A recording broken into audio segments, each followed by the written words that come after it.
Welcome everyone to a very first on this channel of my team career with me, GM Reigns. Not a GM, but let's just go with Reigns. We're starting as a newcomer in this one. This is the very first episode. We're starting as newcomer. We're not gonna do a full season. We're gonna do instead a 10 race season. We will get the likes of the new tracks, which is Vegas and Qatar. And then season 2, we'll see getting new tracks, different tracks. It'll give us a lot more leeway to do tracks that we want to see on this game. So don't you worry about the fact that, oh, what if I don't get anything?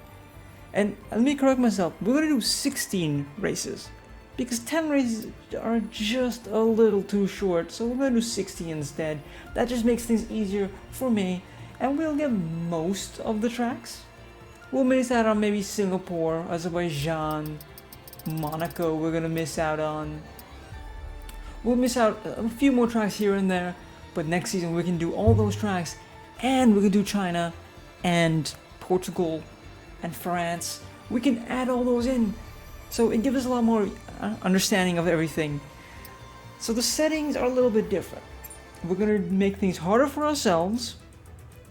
And that's basically it. And simulation damage. We're not gonna forget that. This is our driver, and our team name will be R54 Racing. And I can't spell. I just try to spell my own name. It's R54 Racing. Absolutely beautiful. Now, our team colors will be purple, grey, some sponsors offer a and larger black. sign-in bonus up front.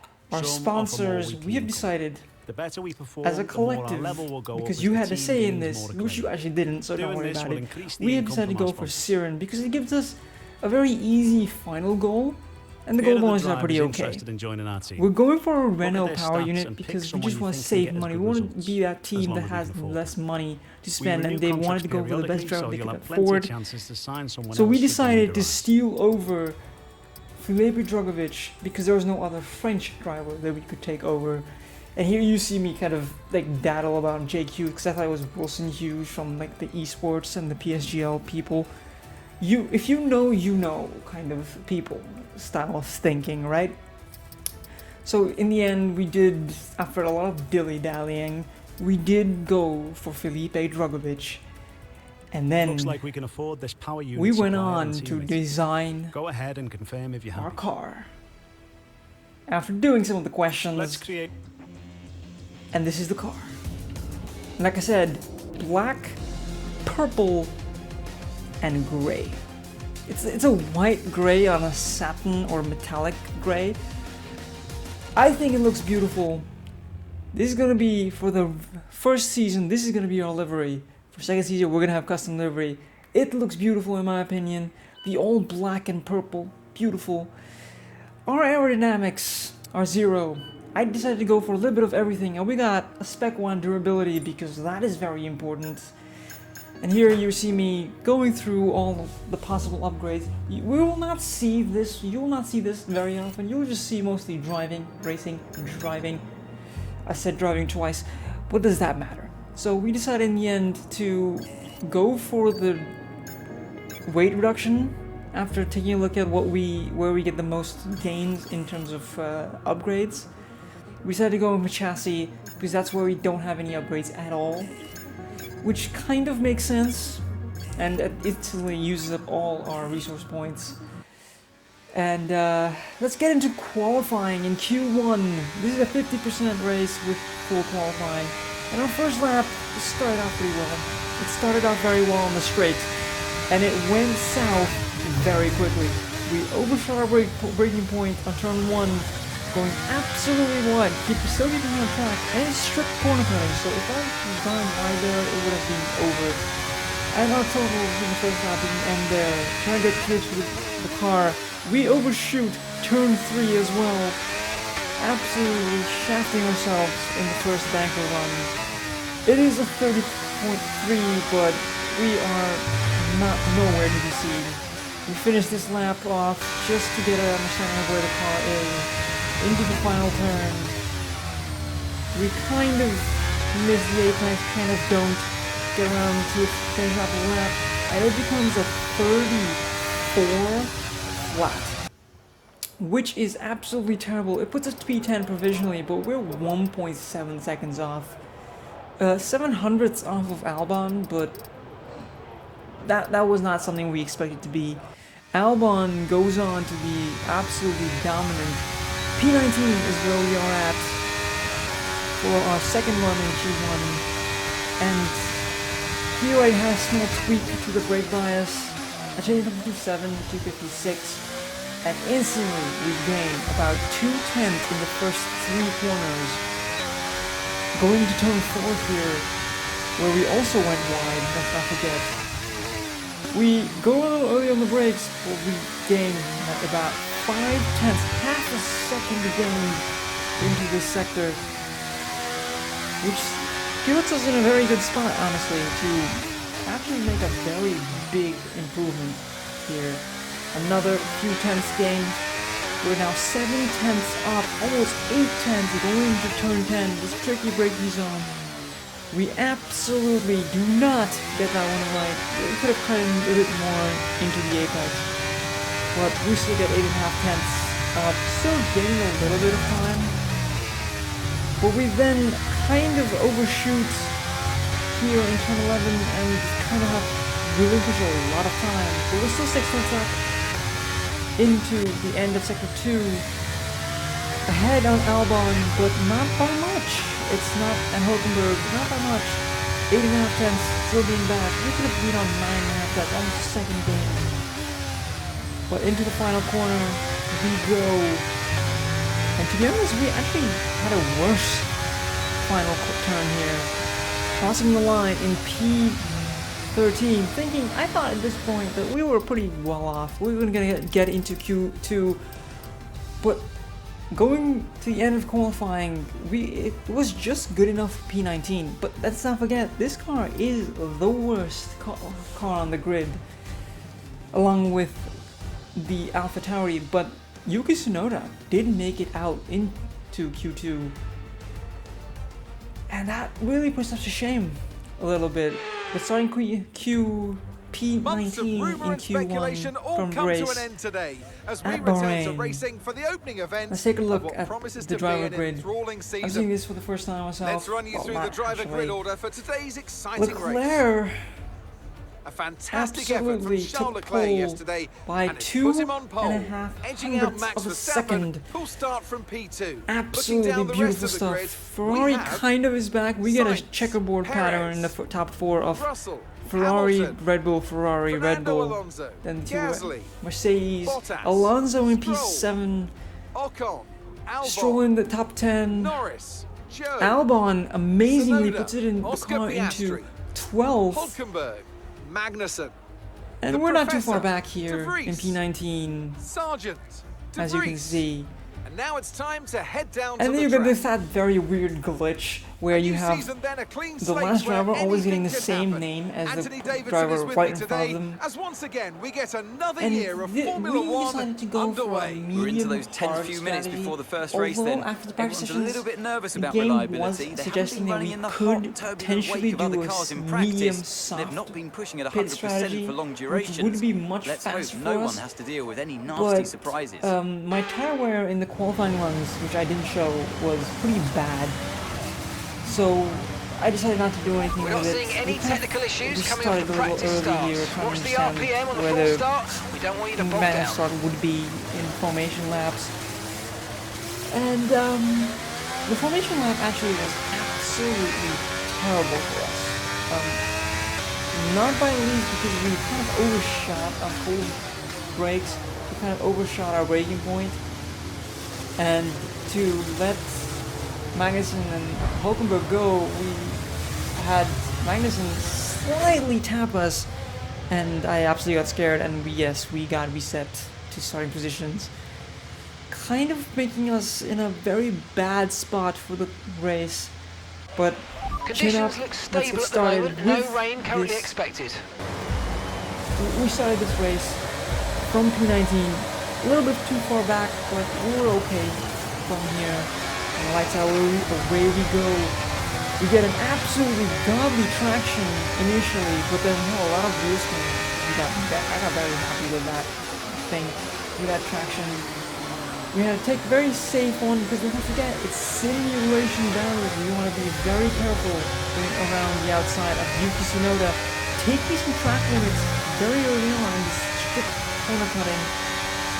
And we still made a position. We made a 4 positions there, and we pull one over on Norris,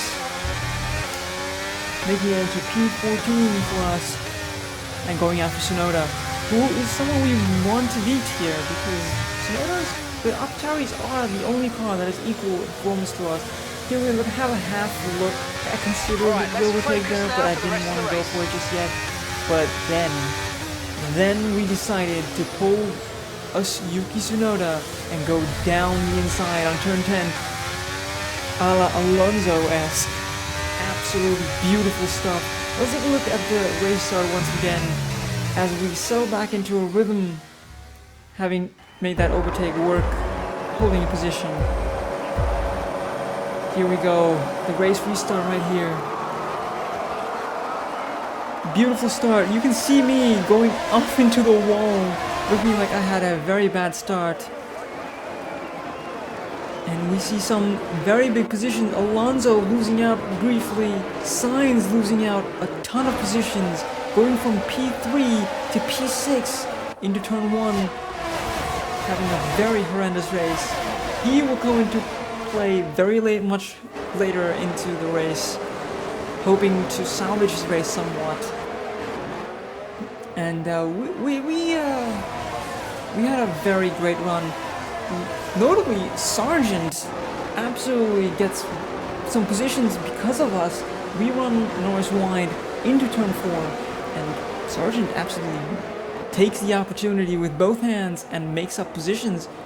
Sargent started along with us in P20. Let's not forget that. Here you can see us go down the inside, and Sargent, being the opportunist that he is, also makes that overtake stick. Beautiful stuff from the rookie. And let's not forget, De Vries is also a rookie in this alternative universe, along with Drogovic in P19. But let's get on with lap 14. We skipped a few laps because nothing really happened. We had some pit stops happening. Leclerc going for a pretty early pit stop from pole, from first place. A little too early for Ferrari strategy.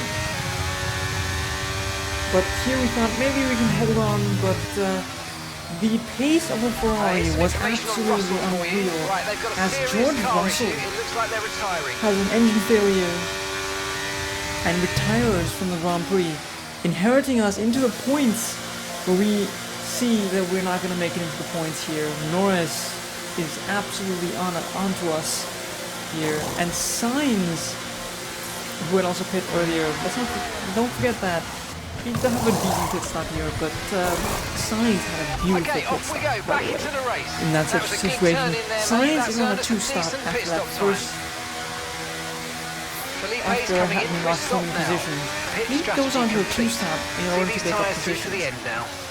But that causes him to have several problems. Norris crucially makes up a lot of time on us in the pits, which doesn't really help our situation on the hards, as he really doesn't want over on us, and we don't fight it too much because we know McLaren is much farther ahead, but we don't go without a fight. We let him go on the straights, but we take the DRS and we make that overtake stick as Joe and De Vries come into pits in lap 16 here, along with Piastri. We pit the previous lap, they pit on the 6th lap. And we overshoot turn 1 much like our Q1 banker lap. Not a great sign for our run into the point. Don't forget, we are in P12 right now, as is. P12 is where we want to be, but it's inevitable. Lap 17, Norris overtakes us, and it's over for us. In terms of P12, we accept that P13 will be the most we can get out of this race, which is, not gonna lie, an absolutely an incredible race for us. considering the fact that we started P19 in the worst car on the grid, that is, any positions are good amount of positions. In the meantime, at lap 19, we see Sainz go for a Keep second managing your tyres. stop. Manage your tyres. This makes it very spicy to finish off the last 9 laps of the race. Sainz comes out right behind us as we make it into the braking zone in turn 1. And we realize that this could be our moment to kind of induce the Ferraris to have some serious problems. The Ferrari is not somewhere Car supposed to be behind fighting just at box this the point medium. in Car time behind on the medium tyre whatsoever. now. He will be much faster than us. We are on old mediums compared to new, or we're on old hards compared to new mediums, which is not something we want to fight too much.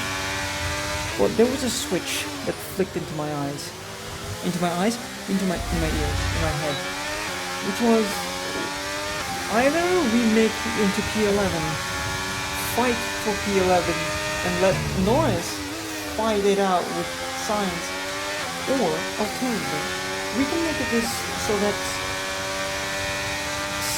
Sainz and Norris keep fighting and we gain both positions. Both of these options were something that I was eyeing at this point in time.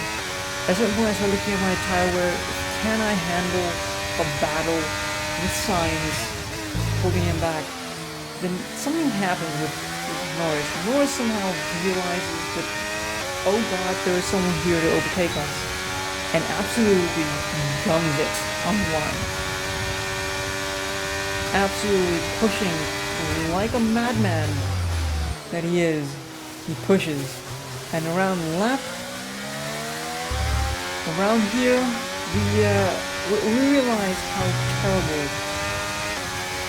our tire wear could be, because one lap later, exactly 1 lap later, you can see Sainz in the distance, 1.7 seconds behind. Sainz is absolutely flying out there, saying fastest lap after fastest lap. Going in sector 2, we have a slight bit of an issue getting traction here. We're pushing, deploying the ERS, going to turn 10, and Sainz is 1 second behind. He's gained 8/10 in about 4-5 corners. Such is the pace of Sainz and the Ferrari on the new medium, but we're not going down without a fight. 82% ERS. Sainz coming into 3/10, getting some incredible traction out of turn 15, I think. He does one over on us, but we don't go without a fight. We hang around the outside, keeping the position to a certain extent, getting a warning. This is our second warning, which means we are in a very tough spot. We cannot get any more warnings. But down this straight, we understand what we have to do. We go for the overtake into turn 1. Don't make it stick, but we are not done. We deploy all the ERS we have to make this happen. We go for the second bite of the cherry here. And Sainz seemingly has a slight problem getting traction into turn 4. And we kind of understand Norris keeps pushing Sainz back into our hands, into our grasp. And to be honest, the whole time I'm just trying not to get any damage going into turn 10. We get some godly traction here into turn 10. And with ERS, we try to fight it out. 2/10, 2.5/10, 3/10. We decided it's better not to go for the overtake just yet. Just keep an eye on Piastri as well. The gap Piastri has to us, with us battling Norris and Sainz this hard, it's going to be very difficult. Into lap 23, Sainz has overtaken Norris, but Norris is not letting go either. And as Norris overtakes Sainz, Sainz is caught napping by us, and he loses 2 positions in the span of 1 straight. And now it is our job. Norris runs away with it, and now it is us being a sitting duck. But we are not gonna let this go without a fight. Lap 23, we fight. We keep fighting. Get some bad traction, but we still hold on to this position, hoping to hold this position as long as we humanly can. 1.1 seconds. Half 4 corners, 5 corners, 6 corners. Sainz can't make that overtake. Even down the back straight with DRS, we hold on, deploying almost all our battery here. Holding on to just a few more corners. Holding on to P13. Oh, that's right. P12, holding on. And keep going into the end of lap 24, and Sainz goes through, but we are not going down without a fight at all. We keep it running back, and we go with the DRS. We go for it against Sainz, and we try to make the overtake stick, but we overshoot our braking point, go wide, rolling over the curbs, unsetting the car, not getting the traction we need, and Sainz is through on lap 25. We held on to P12 for such a long time. I was happy at this point to accept that I was going to be P13, but then I realized something. My pace was dying, but that didn't matter, because Max Verstappen wins the season opener after a slight mistake by the Ferraris to pit too early, but we get P13 heading in out of the first round. Carlos Sainz being the driver of the day, although we gained the most positions out of this. Sainz did end up getting points, just the sole 3 points, but 1 for the fast lap and 2 for P9. Excellent result today. Starting P3, ending P9 was not something they wanted to have as a youth who would team. you rank as your driver of the day? But Max Verstappen seemed to just Leclerc losing effortlessly at weave through the P1, other drivers today without a care in us the in world. He P13 was on the definitely my first driver of choice. page. It's time to see how things are shaping up in Was the absolutely Constructors' incredible. Championship. And It Red Bull was take over as great. championship leaders. It's been an absolutely wild weekend of Formula One action, and I can't wait to see what's next. And that was an absolute great race for us. Filipe Drugovich makes it 1 position, although it is only because of the DNF by George Russell. Mercedes showing kinks. We are happy with where we are. And let me know what you guys think with this form of content. My driver career will stay live content, don't worry about it, live commentary. But my team will be a little bit more chill, a little bit more edited, a little bit more streamlined. So let me know what you think in the comments. Please like the video if you've liked the video thus far. And if you have any feedback. The standings look pretty nice. We're not the bottom team, Haas and AlphaTauri. We beat both those teams here. And with that, thank you guys for watching. I'll see you guys later. Get out of here.